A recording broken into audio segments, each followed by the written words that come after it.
All right, guys, so we're on a 25-minute break here. I'll get you updated on what I'm playing here today. After I tell you a little about last night, because I remember I didn't include that in the vlog. So last night, I ran into Mr. Ryan LaPlante after I busted the 1600 at the Wynn. And we went out to a nice Korean barbecue dinner. It's fantastic. And then right after we were done, Mr. Patrick Egyptian hits me up. And he's just like, he was going to dinner with Aaron Barone, and I was like, I'm always hungry, so I'll have a second dinner. So I went to a second dinner at Izakaya Go. It was fantastic. Then I came back to the room. Then my brother hits me up at like 12:30 p.m. because he was bagging some $800 tournament day 2, and he was like, come meet me at the craps table. I'm with some friends. So I went and hang out with them for like an hour, and then ended up sleeping at like 2 in the morning, crazy. So I wasn't sure what I was going to do today. I woke up and I was like, oh, I'm feeling pretty good. So I'm going to do something. So this morning we had a nice little brunch, or I should call it a lunch buffet with Rampage and 6 other people at the Bellagio buffet. It was pretty good. It was decent. Like, it's not like the Wynn buffet or anything, so it's not that crazy, but yeah, it was decent. I'm just gonna park here for a second, so I'm gonna go up to my room in a minute. But yeah, it was a decent buffet. Rampage was there. It was really, it was just a fun time just talking to him, and he was just telling some stories about like just like how high stakes cash game players like put up, you know, obviously facades and stuff when they're playing like on Hustler Casino Live. You gotta advertise a little bit, guys. You know, you like, they're not playing to win those games. They're playing to kind of capture an audience and stuff like that. So keep that in mind. And so now, after the buffet, I decided to play I was between the main event satellite or the $800 Independence Day WSOP event. So I'm playing the 800 WSOP event, and I max late registered it. I got in there like 4. The tournament started at 10 a.m., so I got in there like 4. The late registration ended at like 5. Well, I got in there like 3:30, let's say. And so just a few interesting hands to talk about. Like, the one that I just played is actually really interesting. So I'd love to hear some of your comments on this hand. So let me start with a couple before that. So there was only 2 interesting hands. So I'll start with the first one. I have King 9 suited in the big blind. This guy from middle position at big blind 3K opens to 12K. Now, he's the 3rd person on this table that I've seen open to 4X. So I was a little bit thrown off. I was like, this is kind of weird. Okay, just gonna pace around here. So he opened to 4X, and I was like, okay, whatever. And the guy right to his left, also in middle position, flats. And then it's up to me in the big blind, and I have about 50K to start the hand, and I have 3K in the big blind, and I have King 9 suited. So I was like, I feel like this is like the absolute bottom, actually, what I might defend there, to a 4X and a call right next to, right next to the 4Xer. So I decided to flat, and so there's already 40,000 in the middle already with antes and blinds and stuff. So the flop comes Ace King 9 all hearts. I check. The original 4X opener bets 17,500 into a pot of 40,000, and the guy next to him snap calls. Both these guys are about 100K deep. The guy next to him snap calls. So I'm like, okay, I'm all in, right? I mean, I have 2 pair here, Ace King 9. There's 3 hearts out there. It sucks, but whatever. And then I go all in, and the original 4Xer snap jams over my all in, like snap. He's just like all in, and he went all in for like 120 or so. And at that point, I'm like, I feel like I might be dead. I'm like, this guy probably has like Queen Jack of Hearts. He probably has some flush. He could have Ace King. He could have aces. He can have kings. We blocked that a little bit, but he could have it. I thought the best case scenario for me is he has a hand like Ace with a Queen of Hearts. That's what I thought. And so he jams, and then the other guy's just tanking, thinking about it, tanking. And he ends up like side folding, and he had mentioned later he folded Ace Jack with the Jack of Hearts. So that guy folds. And the original 4X opener, he has King Queen with the Queen of Hearts. So like, okay, I'm still alive here, you know. And then the run out came out super clean. It came a 10 of spades on. Watching YouTube? Which YouTube? YouTube. Which one? Some kid just came over and asked me if I'm the guy from YouTube because he saw me recording. Anyways, so it was queen. What was I? Yeah, so 10 of spades on a turn, and then the river came a 6 of spades, and it was just clean. Yeah. So even the other guy, if the other guy would have called, which I didn't want him to call, when he was timing down, I was like, I feel like this might be trouble for me. So I would have won versus both of them anyways. But yeah, so we tripled up in that spot, kind of, with all the money that was in there. We got up to like 130K from starting 40K, starting stack of 40K. I started the hand with like 50. So the interesting hand now. Okay, so the interesting hand. So I get dealt pocket aces. First time this trip I have pocket aces. I can't believe it. First time this trip I have pocket aces. I haven't seen queens or kings yet. I've actually been really card dead this trip so far. So I see pocket aces, 2 red aces, beautiful aces. I open to 6,000, big blind 3K. The guy right to my left calls 6,000, and then the big blind calls 6,000. So now, well, the small blind calls 6,000, sorry. The small blind called 6,000. So now we're going to a flop, 3-handed with 24K in the middle. Now, the flop comes 7-6-3, 2 diamonds. We're all kind of deep in this situation. We're all above 100K. I have 130. Both these guys have me covered. Small blind checks. I check because I have the ace of diamonds. I'm fine with checking there. I'm fine with betting. I'm fine with checking. The guy directly to my left in position bets 8,500.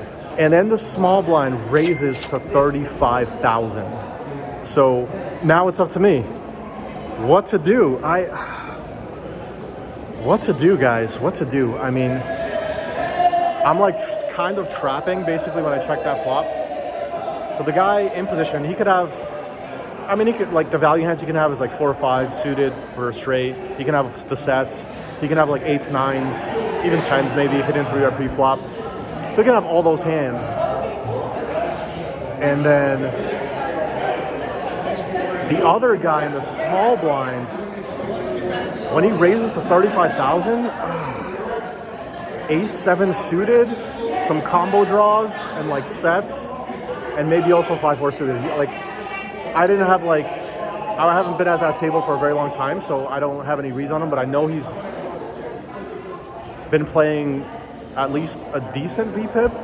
But anyways, I timed down for like a few minutes, and I made a fold because I also had the guy to worry about that was directly behind me as well. So it was kind of a weird spot. When I made the fold, the guy directly to my left snap folded. And then I was like, fuck, I need to know what this guy had. And then that's when the break started. And I asked the guy, I was like, I have to know what you had there. I have to know. And he's like, I had a set. I was like, which one? He goes, 6s. I said, that can't be true. I had 6s. But I was bluffing him, but he was like, nah. He's like, I had 6s. I don't know if I believe him, but yeah, I don't know. That was a weird spot. What do you guys think? Would you just get it in there? Would you just flat and see what he does on a turn? Do you just fold? It's such a weird spot when you check, and then the guy goes 8,500. The guy raised 35,000. Now it's back up to me. I'm like, do I just shove like 130 here? I feel like that's way too much. Do I just call and then see if he wants to continue the turn, but then maybe his combo draw is just jammed the turn and then I get bluffed off? Do I just call and continue on just a diamond? I don't know. Anyways, I'm going to go up and go to the bathroom really quick and then get back to the tables. I'll keep you guys updated on everything that's going on. So, cheers. All right, guys, I forgot to update during the break. I was so hungry and I was just rushing to the restaurant. So now we're at the break after dinner. We're in the money of the 800. There was some interesting stuff that happened. I ran kind of bad, but I can't really complain too much because I ran really good in the beginning of the tournament. So one of the hands was I had pocket 9s and I opened in middle position and the button jammed 170K. So I opened 24K and the button jams 170K. And I had pocket 9s, the big blind was 12K. And the only problem was this was directly on the bubble, like the literal direct bubble. So was thinking about it. I'm never gonna fold there realistically. I guess I wasn't thinking too much. I put the money in pretty fast, and he had ace king suited. This was the direct bubble, okay? And so we lost that flip. So there was gonna be around 400,000 for that, and that got me down to like 220 or so. And then after that, I chipped up a little bit. I won a couple small pots, and then I raised ace king, big blind 16K. I raised ace king under the gun. Some guy to my left jams for like almost no chips. He had like 45,000. My raise was 32,000. He has 45,000. He jams, and then somebody else in middle position jams for like 100. He jammed for like 170. So he jams for 170. Obviously, we snap it off with ace king. So we have ace king. The guy with the short stack had ace 5 suited, and then the guy that jammed 170K had king queen suited. And it ran out kind of clean. I mean, the flop was great. It was 8-8-3 with one club on there, and I think you know what happens next. Club on a turn, club on the river. So that was another 400K pot that we lost. So that kind of sucked. So now we're really short. We've got 137,000.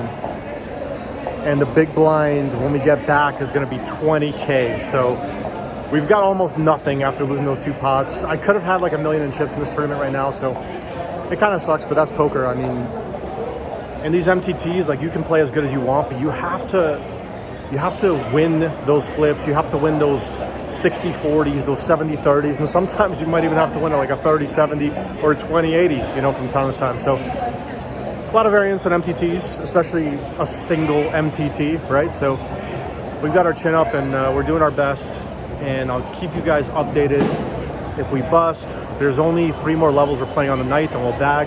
Hopefully we make it to day 2, but we'll see what happens, guys. All right, we'll see what happens. All right, guys, we're back, and it's been a long day, guys. I'm so tired right now.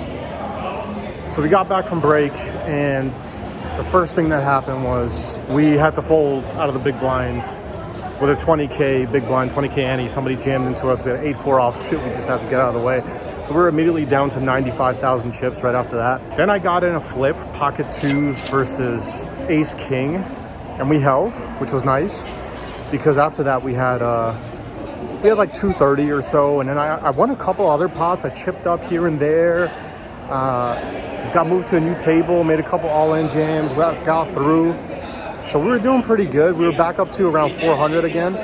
And then there was a hand that we lost it all on, and I felt really good about it. So let me tell you guys the hand. So I had 9-6 suited in the big blind.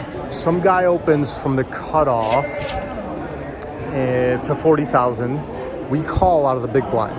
After I call the 40,000, there's already like 110,000 in this pot or something. So the flop comes ace 6-5 with 1 heart. So we have 9-6 hearts. So ace 6-5, 1 heart. He bets, we check call, and the turn was an 8.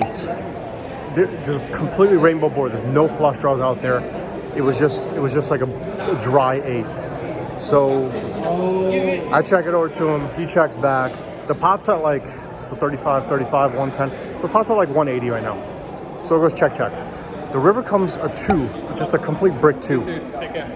So now it's ace 5, 6, 8, 2, and it's just, yeah, the river bricked. But I'm in the big blind. I have a lot of this stuff, right? So I check it over to him, and he bets 60,000 into 170, and we jammed for 200 and change.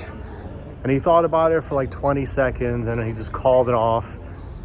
But he had ace 7. He also turned a flush draw. Well, I guess he turned a flush draw. Yeah, he did turn a flush draw, so it wasn't a rainbow board. The flop was rainbow, but then he had a flush draw on a turn, because I know when he flipped over his hand, I remember I was like, oh, you had a flush draw on a turn too. Okay, nice hand.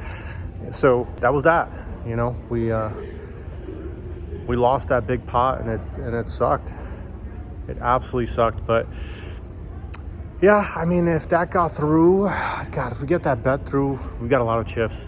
So if we get that check jam through, we got a lot of chips. I feel good about it.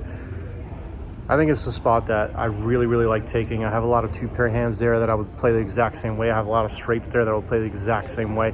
I'm playing all those hands exactly that way. So, oh, it's very fitting. Let's go to the WSOP background. Here we go. Let's go. Let's get this.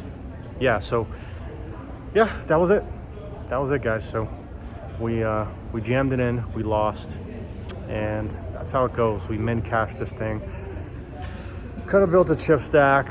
Obviously, I was telling you about before, we ran kind of bad, so whatever, you know, whatever. It always sucks busting out of a tournament, but what are you gonna do, you know? What are you gonna do? You gotta just move forward, and tomorrow I might play a main event satellite. I might have some dinner with some friends.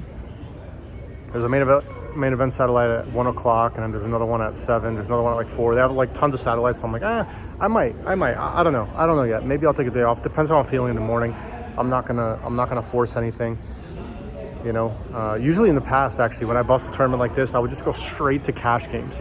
Just go straight to cash games, play some cash, you know. But like, I felt it a little bit. As soon as you bust a tournament, you're a little bit steamed up, no matter what the buy-in size is. It just sucks to bust out of a tournament. So I'm just gonna take it easy. You know, I'm gonna sleep early tonight. Well, sleep early. It's already midnight, so I can't do that. But I'm gonna sleep earlier tonight than I did the other night. So yeah, I'll let you guys know what I'm up to tomorrow. Take care. Good night. Cheers.